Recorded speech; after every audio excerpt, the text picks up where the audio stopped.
I accidentally found a product research tool that actually works.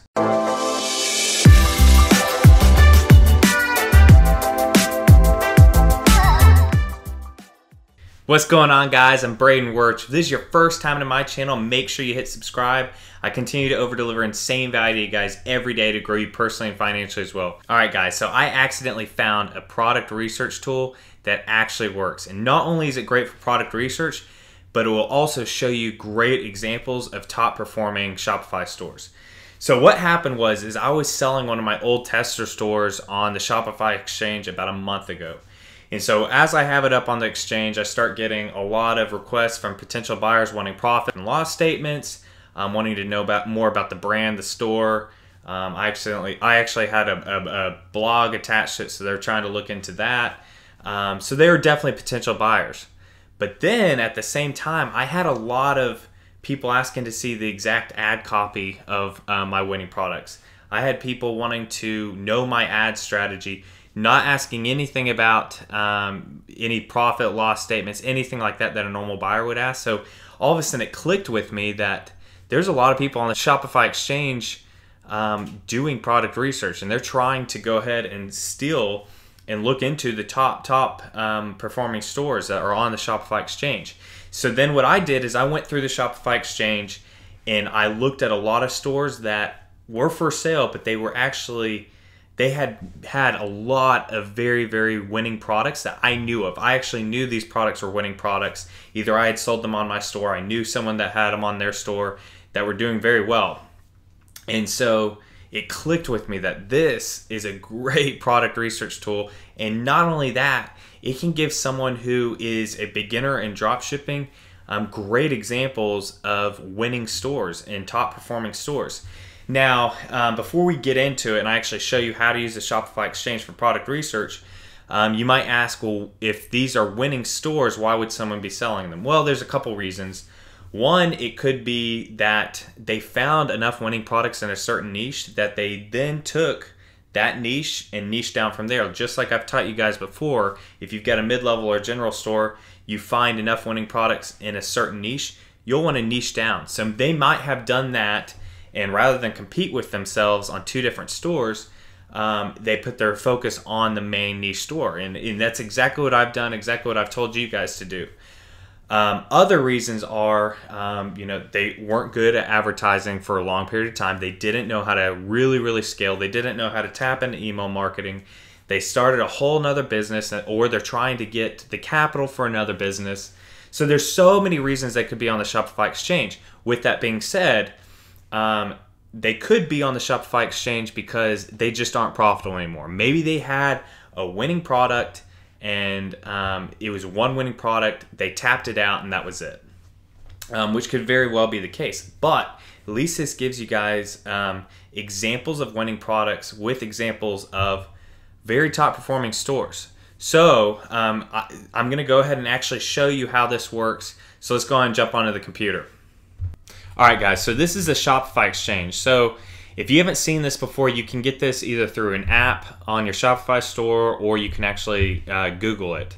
And so all it is it's essentially a listing service through Shopify to go ahead and list your store. And like I said before, Shopify actually imports all of your data. So unless they've gone through and really done some really tricky stuff, all the revenue and the actual data that you'll see should be correct. Now you can go ahead and try to verify it in other ways, but just to keep things simple during product research, we'll go ahead and just assume that their numbers are correct. Because like I said, when I uploaded my tester store, it went ahead and imported all of my revenue from every month, and even showed the apps I was using, all of that. So I didn't have to put anything up there. So assuming that other people didn't do anything tricky to try to, falsely sell their store, this should be correct. You should be getting actual data that's really good data. So what I did is I went ahead and clicked,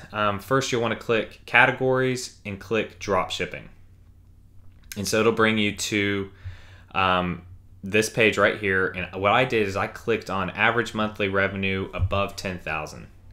So what you're going to want to look for, you're going to want to look for the age of the store. You're going to want to look for a few different things, but the biggest thing is obviously the numbers. You want big numbers. So this one says 400K in 3 months. Another thing I don't like, and this goes more into actually selling your store. If you're going to sell your store, guys, it needs to be, this is not going to sell me. I want to actually see good things about the store right off the bat, along with the revenue. As a buyer, I'm going to be looking into revenue, traffic, profit already. Up here, I want to see something about the brand. But let's actually get into it for product research. So you'll come here. You can go ahead and see all this. You don't really need to read this unless you're really just looking into them. But this is what Shopify goes ahead and imports. They actually import the revenue data. So if this is correct, I don't know why they'd be selling it right now, but like I said, there's many different reasons someone could actually be selling a profitable store. They're trying to get a lot of capital for another business model. They're trying to sell it while it's high. There's a lot of different reasons, but this will definitely give you an idea. So, here we've got Decor Queen.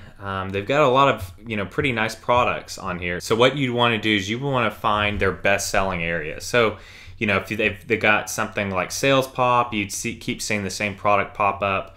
If they had a best-selling section, you'd see that. Unfortunately, from what I can tell, is they don't have that on their store.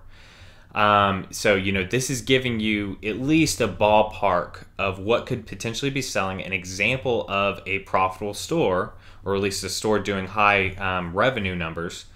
And it's going to give you an idea of what a good store looks like. What you'd want to do is find one that actually has a best-selling section and one that, might have something like Sales Pop. That way you could actually look it up. So we'll go ahead and click this one, see what this one looks like.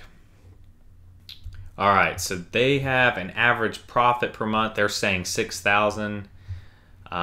This one's continuing to go up, $371,000 in the last 12 months.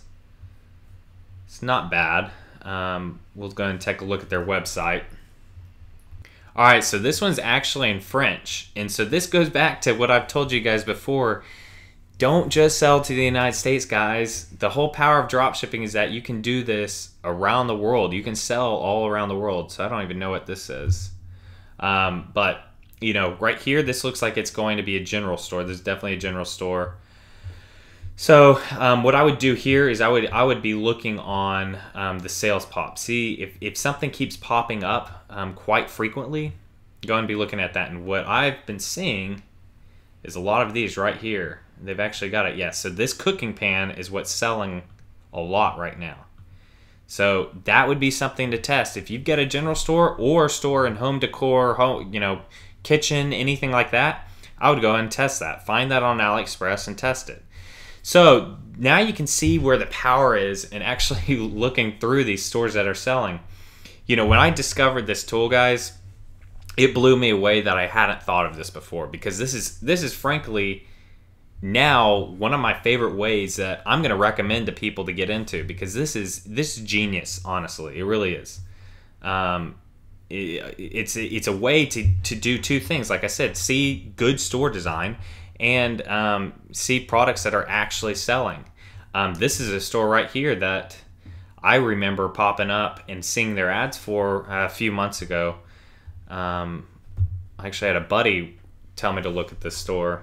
Yeah, so you'd want to do the same thing. I don't know why they've got, premium wear, men's shirts, women's beauty, and gadgets. That seems kind of odd to me. So you want to look through the validity of the store, see if the store actually makes sense. Because if it doesn't, then they're probably selling the store because they're just losing money at that point or not making money. But you want to look up stores that, it looks like they're increasing in sales. You want to go to the store and look at their Sales Pop and see if they're getting active sales. And if it's a well-designed store. And this will give you guys an example of well-designed stores, especially if you're a beginner. But guys, this is a crazy, crazy product research tool that I can't believe I haven't thought of yet. And so definitely give this a try. Install the app on your Shopify store or just Google it and get onto the Shopify exchange. Start looking through sites that are actually making money and essentially just test out those products. That cooking pan, I think, would be a great product to test right now in a general store or, you know, a kitchen store. So I hope you guys found insane value in this video. I continue to over deliver insane value to you guys every day to grow you personally and financially as well. Make sure to leave a like on this video, hit subscribe if you haven't already, and leave in the comments if you've tried this before. You know, like I said, I was blown away when I found this, but you know, if you guys already knew about this, make sure to leave that down in the comments, and keep grinding, y'all. I'll see you in the next video.